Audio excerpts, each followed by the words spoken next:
Hey guys, I want y'all to look at the pepper plants we have here. You'll see the purple bell peppers that we have here. All the banana peppers here.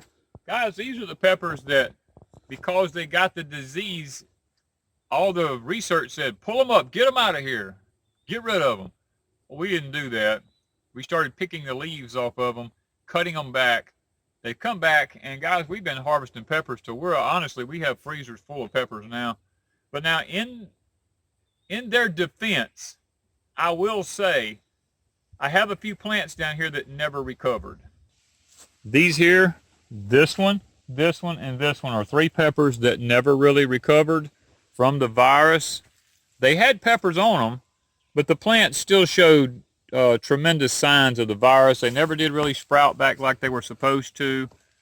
So the virus, down below, you can actually see new growth coming out down here, and it might eventually pull out, but we're getting so far into the fall now that, that it's just not worth it now. Because what happens is, even though they make peppers, they don't really do a whole lot.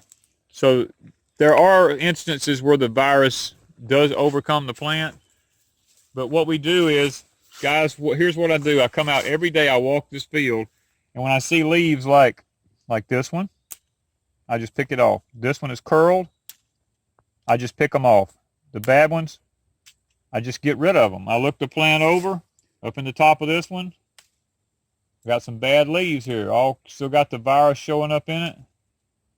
I'm constantly picking that stuff off as I walk down through the garden. And what that does is, it allows only the healthy plants, leaves, to grow on the plants. Now here's another pepper here, 3 of them right here. Look at these plants. You see the pepper here? Look how it's got this dark looking. You can get the leaves back here. See how this pepper gets this dark brown looking tinge to it? It gets real hard there. This one here, trying to recover, but it never has fully done it. This one here has tried but hadn't done it, but yet they will still get a few flowers and they'll still put a few peppers on. This one here never recovered. This one never recovered, but yet look at all the rest of them down through here. All of those recovered fine. We've been picking peppers off of them on a daily basis, but I'm starting to see this one here, I'm starting to see it come back. We're starting to see the leaves here get the wilt like they were. So we go down through here and we just take this stuff off. I don't worry about throwing it on the ground because I have not found any research that says anything that's a problem at all, because usually within a day it wilts and it's gone, and it's not spread from plant to plant. It's actually spread only by insects. So we don't worry about just dropping them on the ground.